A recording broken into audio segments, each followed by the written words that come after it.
Kanchipuram వకుడా silks నాణ్యత మా ప్రాధాన్యత. మదీనాగూడ, మియాపూర్, హైదరాబాద్ లో త్వరలో శుభారంభం.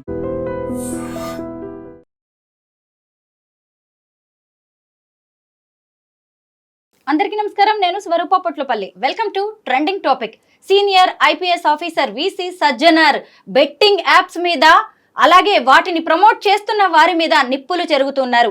ఆ మధ్య లోకల్ బాయ్ నాని, ఇప్పుడు భయ్యా సన్నీ యాదవ్ మీద ఆయన సీరియస్ అయ్యారు. ప్రస్తుతం నాతో పాటు బీజేపీ లీడర్ చీకోటి ప్రవీణ్ గారు ఉన్నారు. ఆయనతో మాట్లాడదాం. ఈ టాపిక్ గురించి ఆయన ఏమంటారో తెలుసుకుందాం.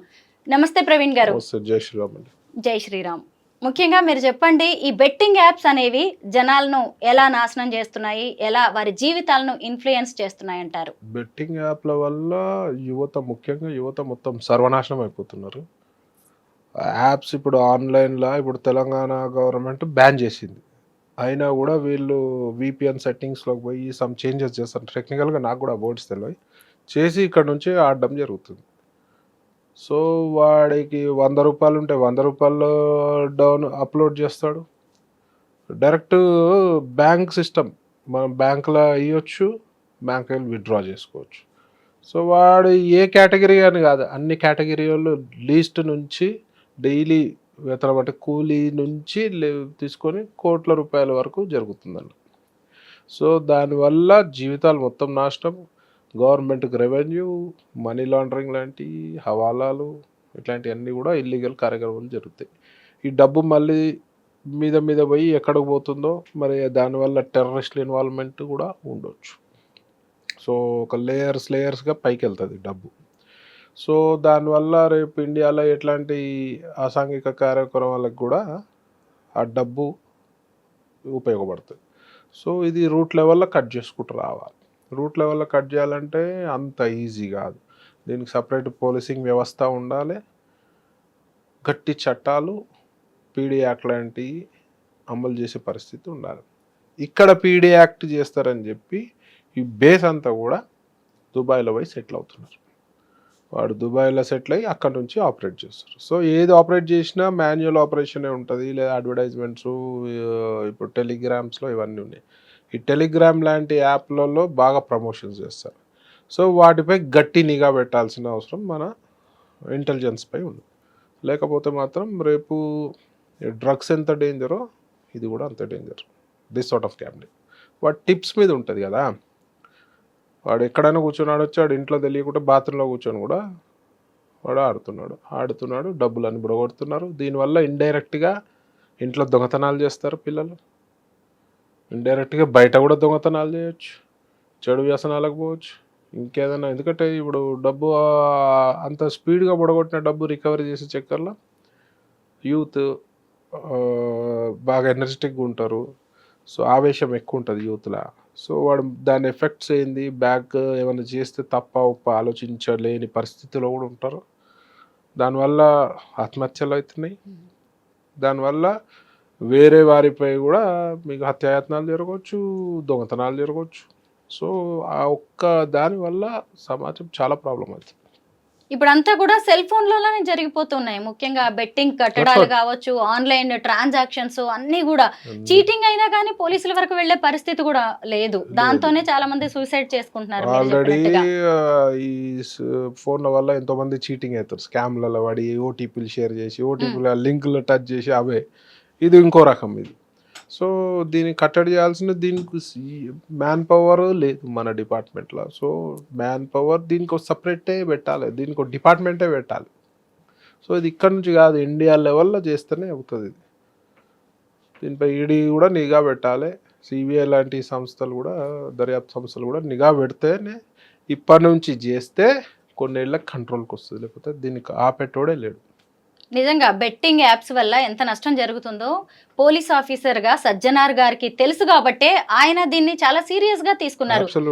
గతంలో లోకల్ బాయ్ నాని అనే అబ్బాయి కూడా ఇలాగే బెట్టింగ్ యాప్స్ ని ప్రమోట్ చేస్తుంటే చాలా సీరియస్ అయ్యారు. ఎవరైనా ఇన్ఫ్లుయెన్సర్స్ ఇట్లాంటి యాప్స్ ఇన్ఫ్లుయెన్సర్స్ గా వాళ్ళు ప్రమోట్ చేస్తే ఫస్ట్ వాళ్ళపై కేసులు పెట్టి లోపలేయాలి.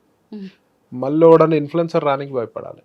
భయ్యా సన్నీ యాదవ్ కూడా ఇలాగే చేస్తుంటే ఆయన సూర్యాపేట పోలీసులకి వాళ్ళకి చెప్పడంతో కేసు కూడా ఎవరైనా సరే ఇర్రెస్పెక్టివ్ ఆఫ్ దిస్ పొజిషన్ ఎవరినైనా సరే ఇన్ఫ్లుయెన్సర్స్ ఎవరన్నా ఇట్లాంటి యాప్లలో ఇన్ఫ్లుయెన్స్ చేసి జనాలని యూత్ని ఈ రూట్లో తీసుకొచ్చే ప్రయత్నం చేసి పబ్లిసిటీ ఇస్తే వాళ్ళపై గట్టి చట్టాలు అమలు చేయాలి. నెక్స్ట్ ఈ రూట్ల వల్ల ఇది కట్ చేయకపోతే మాత్రం రేపు ఇది కరోనా వైరస్ కంటే ప్రమాదకరమే. నిజమే మీరన్నది. ఎందుకంటే ఈ సోషల్ మీడియా ఇన్ఫ్లుయెన్సర్స్ అనే వాళ్ళు బాధ్యత మర్చిపోతున్నారు. మేమేం చేసినా డబ్బులు జనం డబ్బులు నమ్ముతారు, డబ్బులు ఆ డబ్బులు మమ్మల్ని ఫాలో అయిపోతూ ఉంటారు, మాకు డబ్బులు వస్తాయి, ఎవరు ఏమైపోతే మాకేంటి మాకేంటి అన్న అనుకుంటున్నారు. పరిస్థితులు ఉంటారు. అలాంటి వాళ్ళ దీనికి మీద యాక్చువల్గా సజ్జనార్ గారు దీంట్లో చాలా గ్రూప్స్ ఉన్నాయి. ఇన్స్టాగ్రామ్ లాంటి ఇన్స్టాగ్రామ్లో కూడా ఉన్నట్టున్నాయి, టెలిగ్రామ్ లాంటి వాట్సాప్లో గ్రూప్స్ ఉండి చాలా ప్రమోట్ చేస్తారు అండర్ గ్రౌండ్ లెవెల్లో. సో దానిపై నిఘా పెట్టాలి. నిఘా పెడితే పోలీసులు అనుకుంటే అవుతుంది, కొంచెం వరకు కట్టడి చేయొచ్చు. అందుకే కదా ఈరోజు సజ్జనార్ గారు రెస్పాండ్ అవ్వగానే అందరూ ఎక్కడికక్కడ సెటరైట్ అవ్వాల్సిన పరిస్థితి వచ్చింది. 100% సోషల్ మీడియా ఇన్ఫ్లుయెన్సర్స్ ఆయన కూడా ఇప్పుడు వాళ్ళకి కౌంటర్ గా ఇంకో ఇన్ఫ్లుయెన్సర్ ని తీసుకొచ్చి మరి క్యాంపెయిన్ చేయిస్తూ ఉన్నారు. మీరు కూడా చూసుంటారు, ప్రపంచ యాత్రికుడు అన్వేష్ అని చెప్పి అతనితో క్యాంపెయిన్ చేయిస్తూ ఉన్నారు. దీని మీద మీ అభిప్రాయం ఏంటి? క్యాంపెయిన్ అంటే ఇన్ఫ్లుయెన్సర్స్ ఎవరున్నా సరే సెల్ఫ్ రెస్పాన్సిబిలిటీ ఉండాలి. ఇప్పుడు మా గోవాలో కసినోస్ ఉన్నాయి, అక్కడ కూడా లిమిట్ దాటితే ప్రమాదమే. ఇప్పుడు ఇవైతే ఇల్లీగల్, కంప్లీట్ మా లీగల్, ఇవన్నీ కంప్లీట్గా ఇల్లీగల్. ప్లస్ ఇది ఉన్న చోట ఇప్పుడు గోవాకు పోయినోడు వన్ డేనో 2 డేసో 3 డేసో పోయి సరదాగా వస్తారు. కానీ ఇది 24/7 మన చేతిలో నిద్ర లేకుండా కూడా ఆహారం లేకుండా కూడా ఒకటి పిచ్చి పట్టినట్టు ఆడుతుంటారు. నేను ఇంతకుముందు ఇంటర్వ్యూలో చెప్పిన గ్యాంబ్లింగ్ ఆడినోడు చరిత్రలో ఎవడు బాగుపడలే, ఆడినోడు ఎవడు కూడా బాగుపడలే. సో దాని జోలికి పోవద్దు, ఏదో ఫన్గా పెట్టుకోవాలి, సరదాగా పెట్టుకోవాలి తప్పించి ప్రొఫెషనల్ గ్యాంబ్లింగ్ చేస్తే అవుట్. అట్లాంటిది ఇట్లాంటి యాప్లల్లో ఇప్పుడు మాన్యువల్గా మా కసినోస్లోనే విన్నింగ్ రేషియో తక్కువ, మన ముందు జరిగే గేమ్లోనే విన్నింగ్ రేషియో తక్కువ. ఇవాళ ఏఐ నడుస్తుంది, మొత్తం ఆర్టిఫిషియల్ ఇంటెలిజెన్స్ నడుస్తున్న ప్రపంచంలో నువ్వు పోయి ఫోన్లలో పోయి గెలవగలుగుతావా? గెలవనికి వాడు ఆప్షన్ ఇస్తాడా? సో మీరు ప్రజలు ఆలోచించాలి, ఏం బుద్ధి లేని పని చేస్తున్నామని చెప్పి. హార్డ్లీ వాడు 5%, 5 కూడా 2-3% విన్నింగ్ రేషియో ఉండదు. మొత్తం చీటింగ్ యాప్సే ఎక్కువ ఉంటాయి అందులో. సో ముంగట జరిగేదంటేనే నీకు విన్నింగ్ రేషియో లేదు, ఈ ఆన్లైన్లో జరిగే దాంట్లో మీకు ఎక్కడి నుంచి విన్నింగ్ రేషియో ఉంటుందండి? Everything is artificial intelligence. వాడు ఏం చీట్ చేసినా you can't go and fight also కదా. మీరు చీట్ చేసినా కూడా మీరు పోయి ఫైట్ చేయలేరు కదా. నాకు చాలామంది చెప్పినారు, అక్కడెక్కడో 2-3 గెలిస్తే కూడా వాళ్ళకి డబ్బులు రాలేదని చెప్పి. ఎవరితోటి కొట్లాడాలన్నా డబ్బులు పోయినాయి అని చెప్పి.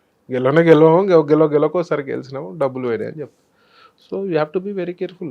ఇవన్నీ అనవసర్లీ, ఇవన్నీ సైనైడ్, ఇవన్నీ పాయిజన్ కాదు, ఇది సైనైడ్. ఇది మీరు ఒక బీజేపీ లీడర్, హిందూ ధర్మ పరిరక్షకులు, సనాతన ధర్మాన్ని అనుసరిస్తూ ఉంటారు, ఎంతో స్వచ్ఛంద సేవ కూడా చేస్తూ ఉంటారు, పెట్ లవర్.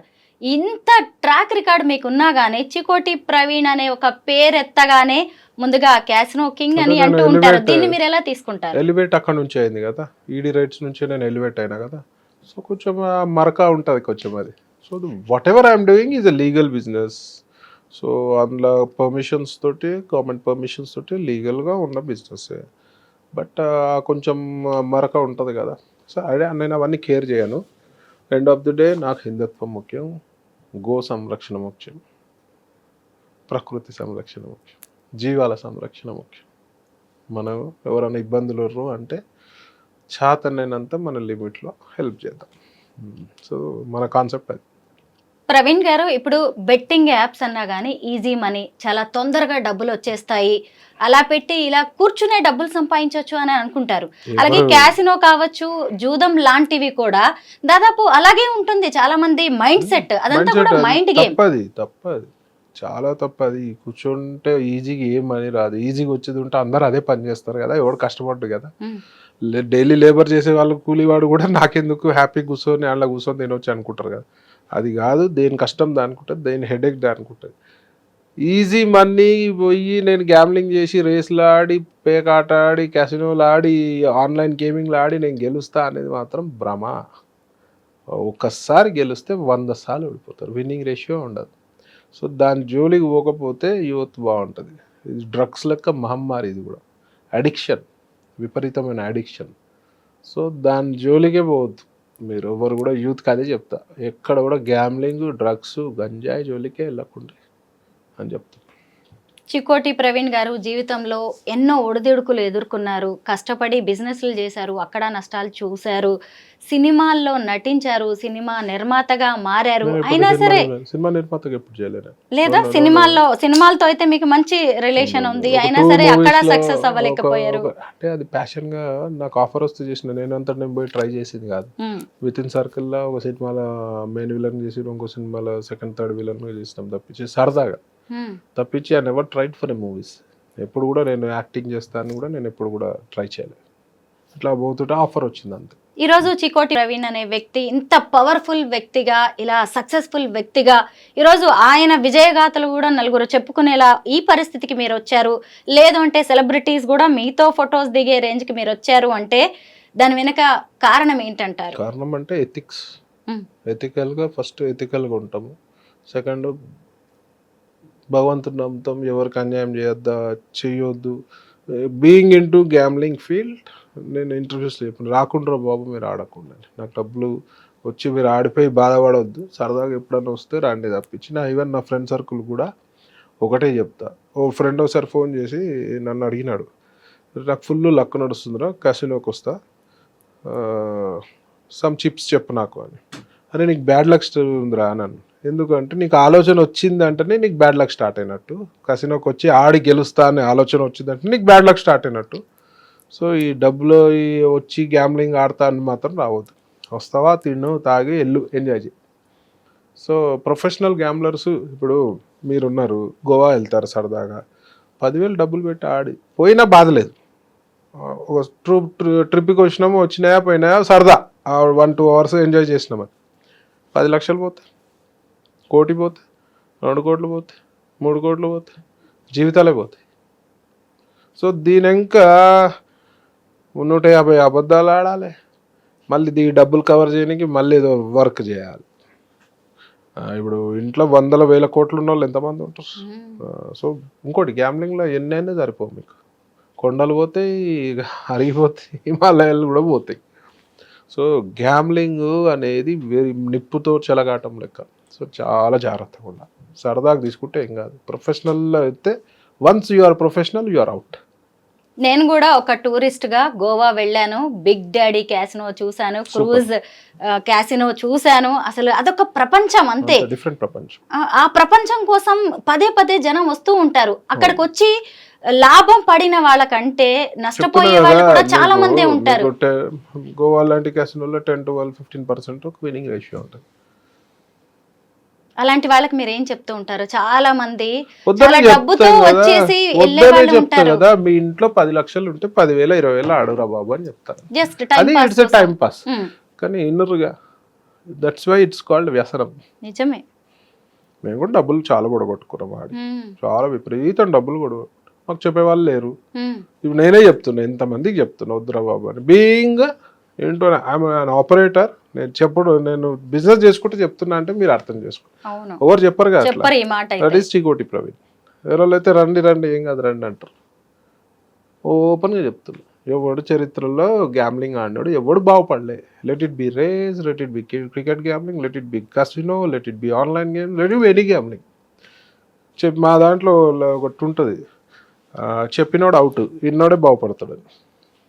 బెట్టి చెప్పినోడు ఆడడం అంటే బెట్టి చెప్పినట్టే కదా. మీరు ఫస్ట్ లో ఆడుతూ ఉండేవాళ్ళ, ఆడుతూ ఆ బిజినెస్ లోకి వచ్చేసారా? అంతే కదా, ఆడ డబ్బులు పోగొట్టుకొని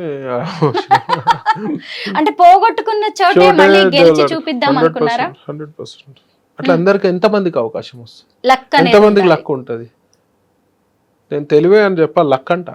ఆ టైంలో మనకు లక్ ఉంటే ఆ టైంలో మనకు ఆ థాట్ వస్తుంది. మనకట మేధావులు మహామేధావులు లేరా? మస్తు మంది. మరి జీవితంలో సక్సెస్ అయిన వాళ్ళు తక్కువ మందే కదా. సో లక్ అది. అంతమందికి లక్ ఉంటుంది, ఎంతమందికి అవకాశాలు ఉంటాయి. అకౌంట్ నిండా ఫుల్ డబ్బులతో వచ్చి ఖాళీ చేతులతో వెళ్ళిపోయే వాళ్ళని చాలా మంది మీరు చూసే ఉంటారు కదా. నేనే అట్లా వెళ్ళిపోయాను, నేనే బాధితుడిని ఒకప్పుడు. కానీ ఈ బిజినెస్ లోకి వచ్చారు, అయినా సరే మరి ఈ బిజినెస్ ని వదలకుండా మీరు ఎందుకు ఇంకా దీన్ని రన్ చేస్తున్నారు? రన్ అంటే నాది అప్పుడంత ఆపరేషన్స్ ఏం లేవు. నేను అప్పుడు డెడికేటెడ్గా ఉండే. ఇప్పుడు I mean to more of a politics, more of హిందుత్వం. అది అట్లా వదిలేసినాం దాన్ని పక్కన. అంటే దాన్ని అలా Autopilot. జస్ట్ ఒక పాత బిజినెస్ లాగా దాన్ని అలా ఇప్పుడు వదిలేసి అందులో డబ్బులు వచ్చేటివి ఉంటాయి. ఇప్పుడు వదిలేసి టోటల్గా వదిలేస్తే కూడా డబ్బులు మునిగిపోతాయి, రావు. కరెక్టే. ఎందుకంటే ఇలాంటి బిజినెస్లు కావచ్చు, బెట్టింగ్స్ కావచ్చు, ఒకేసారి వాటిని వదలడం కూడా వదలడం అంటే కష్టం. పులిపై స్వారీ చేసినట్టు, ఆడినోడైనా ఆడిపించేటోడే. పులిపై స్వారీ దిగితే పులి తినేస్తుంది, నడుస్తూనే ఉండాలి. ఈ ప్రమోటర్స్ కి కావచ్చు, బెట్టింగ్ యాప్స్ వాళ్ళకి మీరు ఫైనల్ గా ఏం మెసేజ్ ఇస్తారు? బుద్ధున్నోడు వేరే జీవితాలు నాశనం అయితే అవసరమే లేదు. ఎందుకు ప్రమోట్ చేస్తారు? గ్యాంబ్లింగ్ అవసరమే లేదు ప్రమోట్ చేయడం. గోవాలో ఉన్నది, ఇట్స్ పార్ట్ ఆఫ్ టూరిజం అనే టూరిజం పార్ట్ ఆఫ్ దాంట్లోనే వాళ్ళు ఉన్నారు. అవును. And have you ever seen గోవాలో పోయి, అపార్ట్ ఫ్రమ్ గోవా, ఇండియాలో పోయి ఎక్కడైనా ప్రమోట్ చేస్తున్నారా? అక్కడ అడ్వర్టైజ్మెంట్స్ వస్తున్నాయా? గోవాలో కాబట్టి అక్కడ చేస్తారు ప్రమోట్. మేము ప్రమోట్ చేయొచ్చు కదా, ఎక్కడన్నా నేను ప్రమోట్ చేస్తున్నా? చెయ్యం కదా. సో జనాలు, ఇన్ఫ్లుయెన్సర్స్ కూడా అర్థం చేసుకోవాలి. ఇట్లాంటి very dangerous, it's very harmful for society, for India. అంటే మిమ్మల్ని మీరు డైవర్ట్ చేసుకోవడానికి ఇలా హిందూ ధర్మంలో ఎక్కువగా పని చేస్తున్నారా? సోషల్ సర్వీస్ ఎక్కువ చేస్తున్నారా? డెఫినెట్గా నేను షార్ట్ పీరియడ్లో I will be quitting casinos. ఓ, వదిలేస్తారు పూర్తి స్థాయిలో? పూర్తి స్థాయిలో వదిలేస్తాం. So more of Hindutva, more of cow, more of BJP. బీజేపీకి బీయింగ్ లీగల్ అండి, మాది ఇల్లీగల్ బిజినెస్ కాదు. మాది legal. We are tax payers, we are పెద్ద లైసెన్స్ ఫీజు కడతాం. We are giving employment. మాకు 1850 ఎంప్లాయీస్ ఉన్నారు. Direct employment, indirect employment, hotels, flights, హోటల్స్లో పనిచేసే వాళ్ళకి ఎంప్లాయ్మెంట్, ఫ్లైట్లో పనిచేసే వాళ్ళకి ట్రాన్స్పోర్ట్, అక్కడ tourism, so many indirect restaurants, ఎంతోమందికి జీవనోపాధి. Casinos also indirect. ఆన్లైన్ అట్లా కాదు, ఒకడే అంటే టెక్నికల్ టీం ఉంటుంది. ఇకపై భవిష్యత్తులో పూర్తి స్థాయిలో బీజేపీకి అంకితం కాబోతున్నారా? ఆల్మోస్ట్ ఇప్పుడే జీవితం అంకితం హిందుత్వానికి. ఫస్ట్, సెకండ్ బీజేపీ అనుకో. తెలంగాణలో ఇప్పుడు మంచిగా కనిపిస్తుంది జోష్. తెలంగాణలో మంచి బీజేపీకి జోష్, మంచి మా ఎమ్మెల్సీలు గెలిచినారు, మంచి శుభ పరిణామం. ప్రజలు కూడా 10 ఏళ్ళు బీఆర్ఎస్కి అవకాశం ఇచ్చి స్కీములు చూడలే, స్కాములు చూసినారు. కాంగ్రెస్ అయితే 1.5 yearలోనే వాళ్ళ అవకాశం చూపించేసారు. వాళ్ళ బుద్ధి గుణం అన్ని ఇచ్చినా కూడా ప్రభుత్వము కాంగ్రెస్ పై ప్రేమతోటి వచ్చింది కాదు, బీఆర్ఎస్ పై ప్రేమతో, కోపంతో కాంగ్రెస్ కొట్టేసిన. వాళ్ళకి ట్రూ కలర్స్ అన్నీ చూస్తారు. స్కీమ్స్, ప్రజల పట్ల ఎంత చిత్తశుద్ధి ఉంది, వాళ్ళకి ఎంత చిత్తశుద్ధి ఉంది, అభివృద్ధి ఏం జరుగుతుంది. ఇప్పుడు అభివృద్ధి ఏం జరుగుతలేదు తెలంగాణ. వాళ్ళ ఆస్తులే అభివృద్ధి జరుగుతుంది, వాళ్ళ అంతస్తులే అభివృద్ధి జరుగుతుంది. కాంగ్రెస్ నాయకులే. కమిషన్ల అభివృద్ధి జరుగుతుంది. తెలంగాణ మొత్తం కమిషన్ల చుట్టూ జరుగుతుంది. కమిషన్ రాజకీయాలు నడుస్తున్నాయి, ప్రతి దాంట్లో కమిషన్. సో ప్రజలందరూ ఆల్మోస్ట్ ఇప్పుడు వెరీ షార్ట్ పీరియడ్లో అర్థమైపోయింది. రైతులకు అర్థమైపోయింది, నిరుద్యోగులకు అర్థమైపోయింది, మామూలు సామాన్య ప్రజానికానికి అర్థమైపోయింది, ప్రతి ఒక్కరికి అర్థమైపోయింది. రియల్ ఎస్టేట్ వాళ్ళకి అర్థమైంది, కాంట్రాక్టర్లకు అర్థమైంది. ఇది ఈ ప్రజలు ఈ రకంగా చెందనోళ్ళు అంటూ ఏం లేదు, ప్రతి ఒక్కరికి అర్థమైంది తెలంగాణ. సో ఎందుకు వేసినాంరా ఓటన్ని ఎత్తి కొట్టుకుంటారు. వాళ్ళ పాలన అట్లా 7 లక్షల కోట్లు అప్పు చేసి మంచిగా వాళ్ళ ఆస్తులు నింపుకొని బీఆర్ఎస్ వాళ్ళు వేరు. వీళ్ళు 1.5 years వీళ్ళ పని వీళ్ళు చేసారు. ఇప్పుడు ఆప్షన్ ఏముంది ప్రజలకి? మంచి చేసేది అని ఉండే సెంట్రల్ గవర్నమెంట్లో స్కీమ్ల ప్రభుత్వం, స్కామ్ల ప్రభుత్వం కాదు మా సెంట్రల్ గవర్నమెంట్. సో డెఫినెట్గా డబుల్ ఇంజన్ సర్కార్ రావాలని ప్రజలలో డెఫినెట్గా ఒక ఫీల్ వచ్చింది. ప్లస్ ఒక ఆపర్చునిటీ, ఇప్పుడు తెలంగాణలో ఎప్పుడు మనము బీజేపీ రాలే కాబట్టి ఒక ఆపర్చునిటీ ఇవ్వాలని ఫీల్ వచ్చింది, ముఖ్యంగా హిందువులల్లో. క్యాసినో కింగ్ గా మీరు ఒక రేంజ్ కి వెళ్ళిపోయారు. అయితే డబ్బులున్నాయి కాబట్టే మీరు రాజకీయాల్లోకి వచ్చారా? లేదు అంటే హిందూ ధర్మ పరిరక్షకులు లేదంటే సనాతన ధర్మాన్ని ఇష్టపడే వ్యక్తి కాబట్టే మీరు బీజేపీలోకి వచ్చారా? 100% నేను ఫస్ట్ నుంచి హిందుత్వవాది. నా మూలాలన్నీ కూడా ఓల్డ్ సిటీ నుంచి, నేను పెరిగిన ఏరియా అంతా ఓల్డ్ సిటీ. సో నేను అక్కడ వాళ్ళ దౌర్జన్యాలు, వాళ్ళ ఏషాలు అన్నీ అనుభవించిన కాబట్టి మనసులో ఒక గట్టి హిందుత్వ భావం ఏర్పడ్డది. ప్లస్ నేను గుడి చైర్మన్, ఒక గుడికి వైస్ చైర్మన్, ఫస్ట్ నుంచి గో సేవకుడిని, జంతువుల సేవకుడిని. ఒక హిందువు, ఒక ప్యూర్ కట్టర్ హిందువు అయితేనే గోవుని, జంతువుని, ప్రకృతిని, నీళ్ళని, నదిని, ఆకాశంని, గుట్టల్ని, చెట్లని ప్రేమిస్తాడు. మామూలుడు వేరే మతంలలో ఉండదు అట్లా. హిందువు అయితేనే చేస్తాడు, పూజిస్తాడు, ప్రేమిస్తాడు. సో డెఫినెట్గా నేను కట్టర్ హిందూ, నాకు ఒక ఫీల్ ఉంటుంది. ఆల్రెడీ ఓల్డ్ సిటీలో కొన్ని సంఘటనలు మా మదిలో ఉంటాయి, చిన్నప్పటి నుంచి జరిగిన సంఘటనలు, ఫీలింగ్లు, కర్ఫ్యూలు చూసినాము, వాళ్ళ దాడులు, వాళ్ళ అన్యాయాలు చూసినాము కాబట్టి, ఎంఐఎం పాలన ఇవన్నీ చూసినాం కాబట్టి కొంచెం డెఫినెట్గా ఇంకా కట్టర్ హిందూగా అవుతాం. ఆ ఒక్క కారణం చేతనే నేను బీజేపీలో రావడం జరిగింది. ఎందుకంటే దేశంలో ధర్మాన్ని కానీ హిందుత్వాన్ని కాపాడగలిగిన పార్టీ ఏదైనా ఉందంటే డెఫినెట్గా బీజేపీ పార్టీ. ఇక కాంగ్రెస్ వాళ్ళు అయితే టోటల్గా ఇప్పుడు వాళ్ళు బిజీ, వాళ్ళకి రంజాన్ ఇప్పుడు, కాంగ్రెస్ వాళ్ళకి ఇప్పుడు రంజాన్, కాంగ్రెస్ వాళ్ళకి రంజాన్ ఈ టోపీలు పెట్టుకొని వెళ్తారు, ఇప్పుడు ఇఫ్తార్ విందులకు వెళ్తారు. సిగ్గుశరం లేదు. గుళ్ళలో రారా, గుళ్ళపై దాడులు జరుగుతూ ఒక ఎంపీ ఒక మినిస్టరు వచ్చి పరామర్శించేది లేదు. వేరే మతాలలో దాడిలో హిందువులు గాయపడుతూ వచ్చే పరిస్థితి లేరు. ఓవైసీ సంకలనాకానికి మాత్రం పోతారు. ప్రవీణ్ గారు, చాలా మంది యువతే ఎక్కువగా ఈ బెట్టింగ్ యాప్స్ ని వాడుతున్నారు. అందులో బెట్టింగ్ పెట్టేది కూడా యువతే. ఇప్పుడు దేశం కోసం, ధర్మం కోసం అని చెప్పి బీజేపీ చెబుతూ ఉంటది కదా, యువతకి మీరేం చెప్తారు పాలిటిక్స్ గురించి? ప్రజల సేవ, ముఖ్యంగా హిందుత్వము, గోసేవ చేయాలి. హిందుత్వం ఉంటేనే భారతదేశం బాగుంటుంది, హిందుత్వం మంచిగా ఉంటేనే మన భవిష్యత్తు బాగుంటుంది, హిందుత్వం మంచిగా ఉంటేనే మన పిల్లల భవిష్యత్తు బాగుంటుంది. హిందుత్వము మంచిగా ఉండాలంటే బీజేపీ ఉండాలి. చూశారు కదా, బెట్టింగ్స్ ఊబిలోకి వెళ్ళకండి, అలాగే బెట్టింగ్ యాప్స్ ని ప్రమోట్ చేయకండి అని అటు ఇన్ఫ్లుయెన్సర్స్ కి, ఇటు యువతకి, వాటిని ఎక్కువగా బెట్టింగ్స్ వైపు మొగ్గు చూపుతున్న వాళ్ళకు కూడా చికోటి ప్రవీణ్ గారు చెబుతున్నారు. ఆయన ఒకవైపు క్యాసినో బిజినెస్ లో ఉన్నా గానీ ఇది మంచిది కాదు, ఎవరి జీవితాలను ఇది బాగు చేసేది కాదు అని ఆయన చాలా క్లియర్ కట్ గా చెప్తున్నారు. ఇంకో విషయం కూడా ఆయన చెప్పారు, తాను ఇప్పుడు హిందూ ధర్మ పరిరక్షణలో ఉన్నాను అని, అలాగే బీజేపీ ఇప్పుడు తనకి ఒక మంచి పార్టీ లాగా కనిపిస్తోంది తెలంగాణలోని ఆయన చెబుతూ ఉన్నారు. మొత్తం మీద సజ్జనార్ గారితో పాటు చికోటి ప్రవీణ్ గారి మాట వినడం కూడా ఈ విషయంలో చాలా అవసరం. Thank you so much Praveen garu. Thank you అండి, నమస్కారం.